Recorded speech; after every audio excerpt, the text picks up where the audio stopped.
இந்த எபிசோடு நாம இயக்குனர் கென்னன் கேங் இயக்கத்தில் விழுந்திருக்கிற யூத் படத்தை பற்றி தான் பார்க்க போகிறோம். இந்த படத்தோட கதையை பற்றி பார்த்தோம்னா, 10ஆம் வகுப்பில் ஜஸ்ட் பாஸ் ஆகி 11ஆம் வகுப்புக்கு செல்லும் கென் படிக்காமல் காதலில் மனதை அலைய விடுறாரு.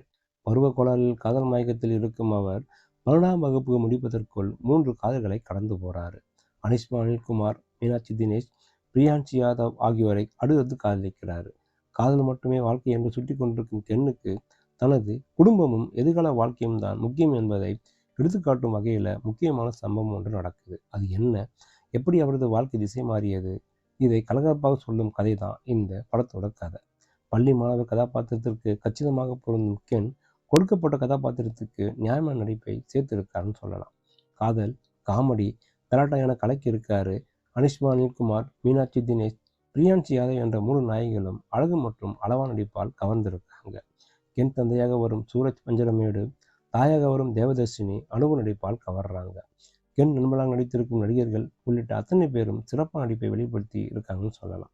விக்கின் ஒளிப்பதிவில் காட்சிகள் கலர்ஃபுல்லாக இருக்கு. ஜி பிரகாஷின் இசை ஆட்டம் போட வைக்குது. முட்டக்கலக்கி பாடல் மீண்டும் மீண்டும் கேட்கும் ரகமாக இருக்கு. ஜாலியான யதார்த்தமான திரைக்கதை படத்துக்கு பலம்னு சொல்லலாம். பெற்றோர் பிள்ளைகள் இடையான உறவை சிறப்பாக கையாண்டு இருக்காங்க. ஆங்காங்கே சின்ன சின்ன லாஜிக் மீறல்கள் இருந்தாலும் நகைச்சுவை காட்சிகள் மூலம் அதை ஈடு செஞ்சிருக்காங்க.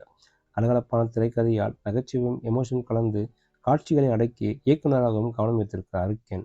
ஹீரோயிசம் செய்யாமல் கதாபாத்திரத்தை உணர்ந்து தேவையான நடிப்பை வெளிப்படுத்துவதற்காகவே அவருக்கு ஒரு பாராட்டு சொல்லலாம். இளம் தலைமுறையினருக்கு ஒரு மெசேஜ் இருக்கு இந்த படத்துல.